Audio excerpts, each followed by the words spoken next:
On your leadership, your Chancellor said today that the parties in Downing Street has damaged public trust in politicians. One of the people who put a letter in of no confidence said that they wanted the tone of debate not lowered. And yet you made an allegation to Commons about Keir Starmer not prosecuting Jimmy Savile. Does that not bring the tone down? So why did you make that allegation? I want to be very clear about this because a lot of people have got very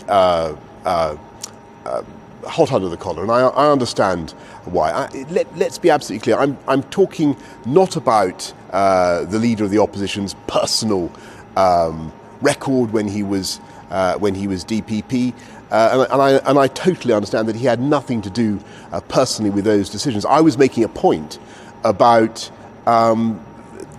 his responsibility for the organisation as a whole, and I think people can see that. And I really do want to clarify that because it is important. But on your wider point, I think what people want is for us to focus on the issues that really matter for them. So look at. I'm not saying that other issues don't matter, but above all, we've got to focus on cost of living and on taking the country forward. And I think we can tackle both things together with our programme of support for people now, getting the COVID recovery plan really humming, getting people back into work, and the British record on this, that our country's record on this is absolutely amazing when you consider what we've been through. As the Chancellor was saying this morning, unemployment is far, far lower than where it was predicted to be.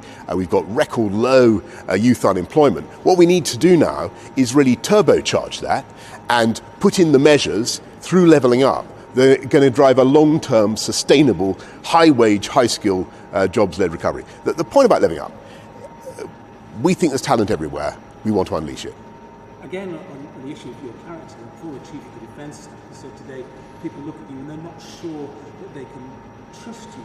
In terms of Ukraine and the sort of foreign issues, that's a problem, isn't it? No, I think the UK has played a very important role so far in bringing together the West and making sure that our partners understand the severity of the threat that the Ukrainians face. And I think if you look at what we've been doing for the last 2 or 3 months, the UK has been way out in front in making sure that people respond. So we've been putting together the right package of economic sanctions. It's got to be tough enough, and we've got to make sure that people understand that it's got to be automatic, so that there's no sort of argument if and when there is a Russian invasion, that those sanctions come in automatically. And as you know, we've changed the law so that the UK will apply sanctions both personally but also on any company of strategic Russian interest. Number two, the UK has been out in front in supporting the Ukrainians through the contribution of lethal defensive weaponry, and that's very important. We're one of a handful of countries to do that, along with the United States and Lithuania, and that's something that is greatly appreciated by Ukraine, helps to fortify their defence. But I think where the UK has possibly been most